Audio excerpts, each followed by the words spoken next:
Hi friends, welcome to the UPSC PCS forum. हम पढ़ रहे थे ज्योमॉर्फोलॉजी। इसमें हमने 28 नंबर क्वेश्चन तक देख लिया था। आज हम देखेंगे 29 नंबर क्वेश्चन से। और इसके साथ ही मैं बोलूँगी, प्लीज़ फ्रेंड्स, अगर आपने चैनल को शेयर एंड सब्सक्राइब नहीं किया है तो चैनल को ज़रूर शेयर एंड सब्सक्राइब करें। कमेंट सेक्शन में ज़रूर बताएं वीडियो कैसा लगा आपको। साथ ही साथ आप हमारे Telegram channel UPSC PCS forum को भी ज्वाइन कर सकते हैं। वहाँ पर मैं द हिंदू और इंडियन एक्सप्रेस का डेली न्यूज़ एनालिसिस शेयर करती हूँ, तो आप ज़रूर जाके देखिए। काफ़ी हेल्पफुल होगा वो किसी भी एग्जाम पॉइंट व्यू से और किसी भी एग्जाम के कोई भी स्टेज पर, ठीक है, चाहे वो प्रीलिम्स हो, मेंस हो और इंटरव्यू हो। चलिए स्टार्ट करते हैं आज 29 नंबर क्वेश्चन से। और हमारा 29 नंबर क्वेश्चन से ये, which of the following factor affect the occurrence and intensity of exogenic movements in a region. तो इनमें से कौन सा जो फैक्टर है वो अफेक्ट करता है अकरेंस और इंटेंसिटी ऑफ एक्सोजेनिक मूवमेंट्स। तो एक्सोजेनिक मूवमेंट्स को किसी रीजन में अकर होने के लिए उसके इंटेंसिटी को और उसके अकरेंस को कौन सा फैक्टर जो है वो अफेक्ट करता है, ये हमें बताना है। Density and type of vegetation in a region, slope and altitude of place, type and structure of rock, temperature of interior of the earth. ध्यान रखेंगे, यहाँ पे पूछा जा रहा है एक्सोजेनिक मूवमेंट्स। एक्सोजेनिक मूवमेंट्स की जहाँ पे भी बात होगी वो on the surface of the अर्थ की बात होगी, inside the surface of the अर्थ की बात नहीं होगी। और अगर हम ऑप्शंस को देखें तो हमारा ऑप्शन नंबर 4 जो है वो वैसे ही हट जाता है, क्योंकि यहाँ पे बात हो रहा है temperature of interior of the earth. बिल्कुल ये नहीं हो। Density and type of vegetation in region, बिल्कुल सही बात है। स्लोप और अल्टीट्यूड भी अफेक्ट करता है। टाइप एंड स्ट्रक्चर जो होता है रॉक्स का वो भी अफेक्ट करता है, ठीक है, क्योंकि सेडिमेंट्री रॉक जो होते हैं वो उसमें जल्दी क्या होता है, फ्रैक्चर होना स्टार्ट हो जाता है, ठीक है, वो टूटना जल्दी स्टार्ट हो जाता है। जबकि जो इग्नियस रॉक्स होते हैं वो काफ़ी हार्ड रॉक होते हैं, जबकि सेडिमेंट्री जो होता है वो सॉफ्ट रॉक होता है। ऑप्शन नंबर 1, 2, 3 तीनों ही सही होगा हमारा यहाँ पे। और इस तरीके से हमारा आंसर जो हो जाएगा ऑप्शन नंबर सी हो जाएगा। Factors like density, distribution of vegetation, slope and altitude of place, type and structure of rocks, it is affect the exogenic movement in a region. The precipitation and temperature exert indirect influence on exogenic zoomorphic process elaborately. ठीक है, 30 number question देख लेते हैं। Which of the following statement correctly describe the process of weathering? इनमें से कौन सा statement जो है वो प्रोसेस ऑफ वेदरिंग के बारे में करेक्टली डिस्क्राइब करता है, ये हमें बताना है। ये होता है ex situ breaking of rocks into small pieces, नहीं, इन सिटू होता है। ध्यान रखेंगे, एक्चुअली जो वेदरिंग होता है वो इन सिटू होता है, इन सिटू ब्रेकिंग ऑफ रॉक्स। तो ध्यान रखेंगे ऑप्शन नंबर हमारा फर्स्ट जो हो जाता है वो रॉन्ग हो जाता है, क्योंकि ये बोल रहा है ex Situ. Transportation of rocks down a hill slope, बिल्कुल, और वेदरिंग ऑफ रॉक होगा तो ट्रांसपोर्टेशन हो जाएगा रॉक का डाउन अ स्लोप, बिल्कुल करेक्ट बात है। नहीं, transportation of rock down a hill slope ये एक्चुअली वेदरिंग नहीं होता है, इसको हम इरोजन बोलते हैं, ठीक। In situ disintegration of rocks due to the effect of pressure and temperature, बिल्कुल सही बात है। ऑप्शन नंबर सी हो जाएगा करेक्ट। अब बी आपको क्यों नहीं सही होगा, क्योंकि यहाँ पे ट्रांसपोर्टेशन ऑफ रॉक्स बोल रहा है ना, यहाँ पे इन सिटू की बात की जा रही है, ना कि एक्स सिटू की। एक्स सिटू की जब भी बात होगी, इन सिटू मीन्स क्या होता है, on the site, on the site, site पे ही जो प्रोसेस हो रहा है उसको हम बोलते हैं इन सिटू, ठीक है। तो इसीलिए हमारा जो सेकंड होगा वो करेक्ट नहीं होगा, क्योंकि यहाँ पे हो रहा है ट्रांसपोर्टेशन ऑफ रॉक्स की बात की जा रही है। ऑप्शन नंबर सी हो जाएगा हमारा राइट, क्योंकि यहाँ पे इन सिटू डिसइंटीग्रेशन ऑफ रॉक्स की बात की जा रही है, किसी अफेक्ट से, प्रेशर और टेम्परेचर की अफेक्ट से। ऑप्शन नंबर सी हो जाएगा राइट आंसर। एक बार एक्सप्लेनेशन भी देख लेते हैं। In situ disintegration of rocks due to the affect of pressure temperature correctly describe the process of weathering. Correctly describe किसको करते हैं, प्रोसेस ऑफ वेदरिंग को, as it is the action of component of weather and climate material over earth। और ये किसका होता है, weather, actually weather और क्लाइमेट जो होता है उस रीजन के, उसके ऊपर डिपेंड करता है वेदरिंग का प्रोसेस, ठीक है, ये आपको ध्यान रखना है। There are several processes within weathering which act either independently or together to affect the materials of the earth in order to cut them to fragmental state। तो fragmental stage में कट होने के लिए सेवरल प्रोसेस होते हैं weathering के अंतर्गत। This process cause the disintegration of rocks near the surface of the earth. 31st number question देख लेते हैं, विच of the following statement is correct about the physical weathering. Physical weathering से regarding कौन सा स्टेटमेंट जो है वो करेक्ट है, ये हमें बताना है। Physical weathering occurs due to the affect of day and night temperature on rocks. Freezing and melting of earth increases the rate of physical weathering. Production of carbonic acids inside the rock promote physical weathering. हमें बताना है यहाँ पे कौन सा statement जो है वो करेक्ट है। यहाँ पे पूछा जा रहा है फिजिकल वेदरिंग, तो ध्यान रखेंगे वेदरिंग से ऑल्सो ये तीनों ही ऑप्शन हमारा करेक्ट हो जाता है, लेकिन स्पेशली अगर मेंशन किया हो फिजिकल वेदरिंग तो हमें देखना पड़ेगा कि वहाँ पे केमिकल जो प्रोसेस से जो वेदरिंग हो रहा है वो ऑप्शन नहीं होगा। तो फिजिकल वेदरिंग किसकी वजह से होता है, डे और नाइट जो होता है उसकी वजह से, जो टेम्परेचर चेंज होता है उसकी वजह से होता है क्या, फिजिकल वेदरिंग। ठीक है। दूसरा है freezing and melting of rocks. जैसे कि आप मान जाइए फ्रीजिंग और मेल्टिंग, जैसे दो रॉक्स है उनके बीच में अगर रॉक ये जो वाटर है वो फ्रीज कर जाता है तो इनके बीच का जो गैप होगा वो बढ़ जाएगा।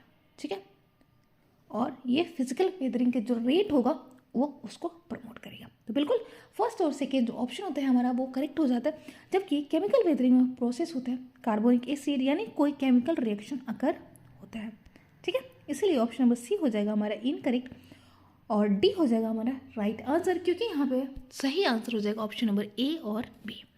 बोथ स्टेटमेंट जो है वो करेक्ट है फिजिकल वेदरिंग के रिगार्डिंग। फिजिकल और मैकेनिकल वेदरिंग प्रोसेस जो होता है वो डिपेंड करता है सम अप्लाइड फोर्सेस के ऊपर, और ये फोर्सेस होते हैं आपके ग्रेविटेशनल फोर्सेस, जैसे कि overburden pressure, load and sharing stress.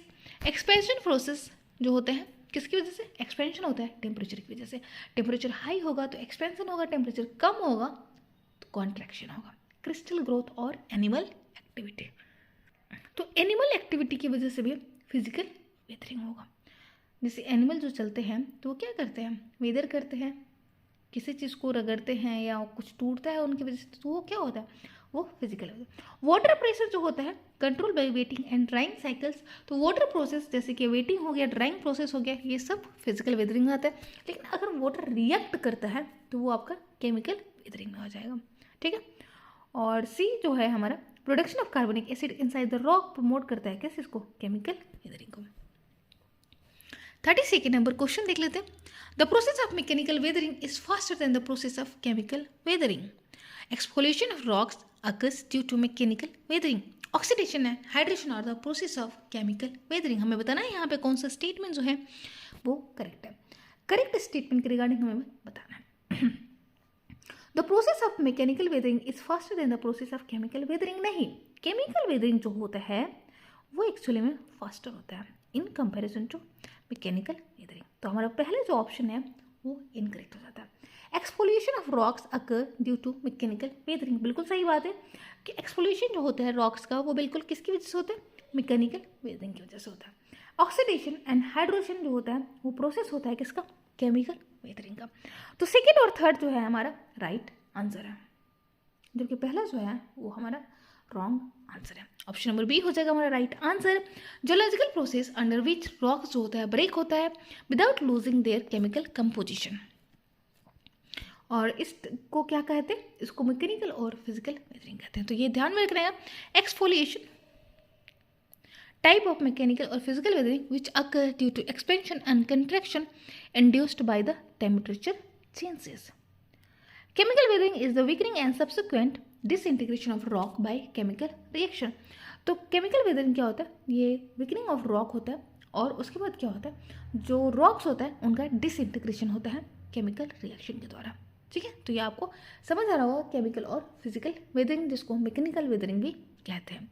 This reaction जो होता है, जो केमिकल वेदरिंग होता है उसमें ऑक्सीडेशन होता है, हाइड्रेशन होता है, कार्बोनेशन का प्रोसेस होता है, और इस तरह से वो किसको प्रमोट करते हैं, मैकेनिकल वेदरिंग को।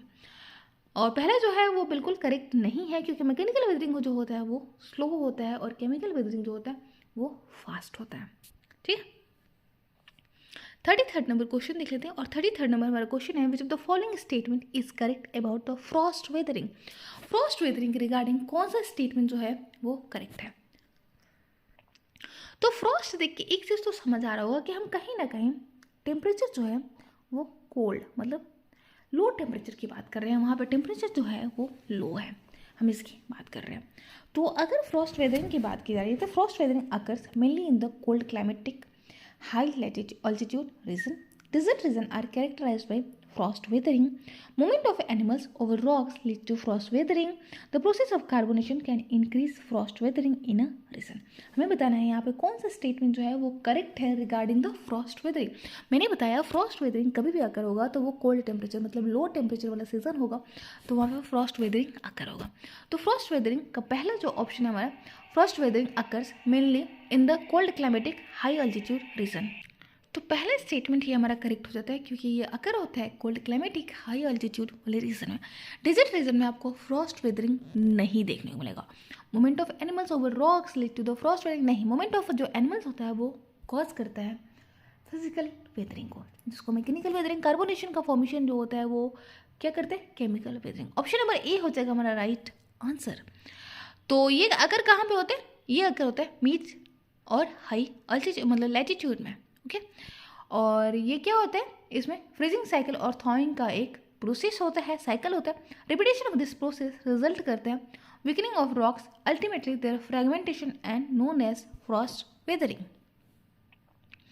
34th नंबर क्वेश्चन देख लेते हैं। Consider the following statement. Mass movement usually occur under the influence of gravity of earth. Mass movements helps in the concentration of valuable minerals in a region. Vertical cliff and loose rock material favour mass movement. हमें बताना है यहाँ पे कौन सा statement जो है वो इनकरेक्ट है। इनकरेक्ट स्टेटमेंट हमें बताना है। तो पहला है कि मास movement usually occur under the influence of gravity of the earth. बिल्कुल सही बात है कि जो मास मूवमेंट्स होता है वो एक्चुअली ग्रेविटी ऑफ द अर्थ की वजह से जो मोमेंट्स होता है उसको हम मास मोमेंट्स कहते हैं। Mass movements helps in the concentration of valuable minerals in a region नहीं, मास मोमेंट्स एक्चुअली क्या होता है, ये रिलेट करता है downfall of the rock debris under the gravity. Vertical cliffs and loose rocks favour mass moments. अगर cliff जितना ही वर्टिकल होगा वो किस चीज़ को प्रमोट करेगा, मास मोमेंट्स को प्रमोट करेगा, ठीक है। और लूज रॉक भी रहेगा तो वो मास मोमेंट्स को प्रमोट करेगा। ऑप्शन नंबर हमारा 1 और 3 जो है वो करेक्ट है। सेकेंड स्टेटमेंट हमारा रॉन्ग हो जाता है और यहाँ पे पूछा जा रहा है इनकरेक्ट स्टेटमेंट, इसीलिए हमारा आंसर हो जाएगा ऑप्शन नंबर सी, क्योंकि 2 है वो इनकरेक्ट है। तो मास moment does not, mass movement जो है वो हेल्प नहीं करता है कंसंट्रेशन ऑफ वैल्यूएबल मिनरल्स को, और ये इसका मतलब क्या होता है, ये downfall of the rock debris होता है, ठीक है। मास मूवमेंट जो होता है वो बेसिकली मूवमेंट्स ऑफ रॉक होते हैं और सॉइल डेब्रिस का होता है, सॉइल डेब्रिस का डाउन द स्लोप और under the force of the gravity. Vertical Cliff और लूज रॉक मटेरियल जो होता है वो ये फेवर करते हैं मास मूवमेंट्स को। 35th नंबर क्वेश्चन देख लेते हैं। Which of the following factor will lead in the promoting mass movement over the surface of the earth? तो surface of the earth में कौन सा जो फैक्टर होता है वो प्रमोट करता है, प्रमोट हेल्प करता है किस में, मास मूवमेंट्स में, ये हमें बताना है। टॉरेंशियल रेन हो, अर्थक्वेक और एक्सप्लोजन हो, increase in gradient of slope हो, रिमूवल ऑफ नेचुरल वेजिटेशन हो। एक्चुअली यहाँ पे चारों ही ऑप्शन हमारे करेक्ट होंगे मास मूवमेंट को प्रमोट करने के लिए। कैसे, जब टॉरेंशियल रेन होगा तो वो लूज कर देते हैं पार्टिकल्स को और वो प्रमोट करते हैं मूवमेंट्स को, ठीक है। और आपको पता है कि जो मूवमेंट्स होता है particles under the force of the gravity, उसको ही हम बोलते हैं मास movements.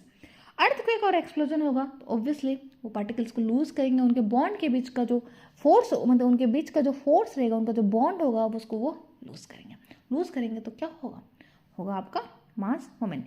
Increase in gradient slope, slope अगर ज़्यादा होगा, स्टीप स्लोप होगा तो वहाँ पे भी मास मूवमेंट्स होगा। रिमूवल ऑफ नेचुरल वेजिटेशन, हम बोलते हैं कि हमें डी वेजिटेशन, ये जो एरा है वो क्लाइमेट चेंज का है और हमें वेजिटेशन को प्रमोट करना चाहिए। वेजिटेशन का प्रमोट क्यों करना चाहिए, एक तो ये हमारे सॉइल इरोजन को हेल्प करता है, सॉइल इरोजन को मतलब सॉइल इरोजन से हमें प्रोटेक्ट करता है। कैसे, क्योंकि जो वेजिटेशंस होते हैं उनकी जो रूट्स होती है वो बाइंड करके रखते हैं किसको, सॉइल को, ठीक है। इसीलिए हमारा 1 2 3 4 चारों ही ऑप्शन हमारे यहाँ पे करेक्ट हो गए हैं। ऑप्शन नंबर डी हो जाएगा हमारा राइट आंसर। तो following factors are the cause of the mass movements, तो इनमें से कौन सा जो फैक्टर है देख लेते हैं। heavy rainfall, saturation, lubrication of slope materials, which leads to indiscriminate removal of natural vegetation. Occurrence of earthquakes, explosion or machineries, increase in gradient and height of the slope, removal of natural vegetation, removal of material or load from the original slope surfaces, occurrence of earthquakes, explosion and machinery. ये सब जो criterias है, factors जो है वो promote करेंगे किस चीज़ को, मास मूवमेंट्स को. 36 नंबर क्वेश्चन देख लेते हैं. Consider the following assertion and reason and choose the correct code. हमें करेक्ट कोड को चूज करना है. Landslides has a rapid movement of dry materials over a slope. Landslide is caused by slipping of rocks with a backward rotation. हमें बताना है यहाँ पे कौन सा स्टेटमेंट जो है वो करेक्ट है. एक्चुअली पहला स्टेटमेंट जो है वो हमारा बिल्कुल करेक्ट है. तो जो लैंड स्लाइड होता है वो रैपिड मूवमेंट होता है ड्राई मटेरियल्स का ओवर अ स्लोप. बिल्कुल करेक्ट बात है. लेकिन सेकेंड स्टेटमेंट जो है वो हमारा रॉन्ग है. सेकेंड स्टेटमेंट एक्चुअली इसलिए रॉन्ग है क्योंकि बैकवर्ड रोटेशन जो होता है वो स्लम्प में होता है. ठीक है, स्लम्प में बैकवर्ड रोटेशन होता है. ऑप्शन नंबर बी जो हो जाएगा वो हमारा रीजन जो हो जाएगा वो इनकरेक्ट हो जाएगा. एक्सर्शन जो हो जाएगा वो करेक्ट हो जाएगा. तो लैंडस्लाइड जो होते हैं वो रैपिड मूवमेंट होता है of dry materials over a slope. ठीक है, एक्सर्शन जो हो जाएगा वो हमारा करेक्ट आंसर हो जाएगा. ऑप्शन नंबर सी हो जाएगा हमारा राइट आंसर. देख लेते हैं. Landslides are simply defined as the mass movements of rocks. तो लैंडस्लाइड्स क्या होते हैं, वो मास मूवमेंट्स को, रॉक का जो मास मूवमेंट है उसको प्रमोट करता है, डेब्रिस को प्रमोट करता है earth down a slope. They often takes place in conjunction with earthquakes, floods and volcanoes. और ये किसकी कंजंक्शन में अकर होता है, मतलब एक्चुअली तो वो होता है अर्थक्वेक्स में, फ्लड्स में और वोल्केनोस में. हमेशा ये मतलब प्राय ये अकर होता है. और रिलेटिवली ये रैपिड होते हैं, परसेप्टिबल मूवमेंट भी होते हैं. और मटेरियल्स होते हैं जो लैंडस्लाइड्स में वो ध्यान रखेंगे वो रिलेटिवली ड्राई होते हैं. लैंडस्लाइड में जो मटेरियल्स होते हैं वो रिलेटिवली ड्राई होते हैं, ये आपको ध्यान रखना है. जबकि अपार्ट फ्रॉम लैंडस्लाइड, स्लम्प जो होता है वो भी slipping of one of the several units होता है रॉक डेब्रिस का. और इसमें जो होता है वो बैकवर्ड रोटेशन होता है, बैकवर्ड रोटेशन होता है respect to the slope over. Slope के रिस्पेक्ट में ये बैकवर्ड रोटेशन होता है which the movement takes place. ठीक है, तो ऑप्शन नंबर सी हो जाएगा हमारा राइट आंसर. 37 नंबर क्वेश्चन देख लेते हैं. विच of the following statement about the weathering, erosion, transportation and deposition of material is incorrect. तो इनमें से कौन सा स्टेटमेंट जो है वो इनकरेक्ट है regarding weathering, erosion, transportation and deposition of materials. Weathering and erosion of materials cause denudation of relief on Earth surface. Erosion and transportation of material is caused by wind and water. Deposition of weather material mainly takes place over steep slope. हमें बताना है यहाँ पे कौन सा statement जो है वो करेक्ट है. तो ऑप्शन जो है हमारा वो सी जो है वो इनकरेक्ट है. Deposition of weather materials mainly takes place on steep slope. पे डिपोजिशन कैसे आकर होगा, है ना. डिपोजिशन तो स्टीप स्लोप पे नहीं होना, वो एक्चुअली अगर जेंटल स्लोप हो तो वहाँ पे डिपोजिशन अगर होता है, जबकि स्टीप स्लोप पे तो वेदरिंग ज़्यादा होता है ना, वेदरिंग को प्रमोट करेगा ना. तो इसीलिए ऑप्शन नंबर सी जो हो जाएगा वो हमारा इनकरेक्ट हो जाएगा. वेदरिंग एंड इरोजन जो मटेरियल होता है वो कॉज करते हैं denudation of relief on earth surface. तो डेन्यूडेशन को कॉज करते हैं, बिल्कुल सही बात है. इरोजन और ट्रांसपोर्टेशन ऑफ अर्थ मटेरियल जो होता है वो कॉज होता है किसकी वजह से, विंड और वाटर की वजह से. बिल्कुल सही बात है. डिपोजिशन जो होता है वो आपका स्टीप स्लोप पे नहीं होता है. ऑप्शन नंबर सी हो जाएगा हमारा रॉन्ग आंसर. और when the erosional agents lose their velocity and energy on gentler slope, the material which are carried by them start to settle as deposited materials. 38 number question देख लेते हैं. Consider the following options. Options के regarding हमें बताना है. Electromagnetic radiation, geothermal energy, gravitational force, plate movements, rotation of Earth, revolution of Earth. Which of the following above are responsible for bringing dynamic changes on surface of the Earth? तो इनमें से कौन सा statement जो है वो dynamic changes अर्थ के surface पे कॉज करते हैं, ये हमें बताना है. इलेक्ट्रोमैग्नेटिक रेडिएशन बिल्कुल सही बात है. जियोथर्मल एनर्जी ये भी बिल्कुल सही बात है. Gravitational force, plate movements, rotation of earth, revolution of the अर्थ, ये सारे ही कॉज जो है वो बिल्कुल करेक्ट है. ऑप्शन नंबर डी हो जाएगा हमारा right answer. 1, 2, 3, 4 and 4, 5 and 6. All the options are the correct. The dynamic changes on Earth's surface or are caused by endogenic forces. तो डायनेमिक जो चेंजेस होगा अर्थ सरफेस से वो किसकी वजह से होगा? एंडोजेनिक फोर्सेस की वजह से होगा. In general, origin of endogenic forces is due to thermal asymmetry in the inner part of the earth, compression and expansion of the rocks. ठीक है, तो आज के लिए इतना ही रहने देते. नेक्स्ट क्लास में हम पढ़ेंगे theories of distribution of continents and ocean on the earth. Thank you so much. Bye.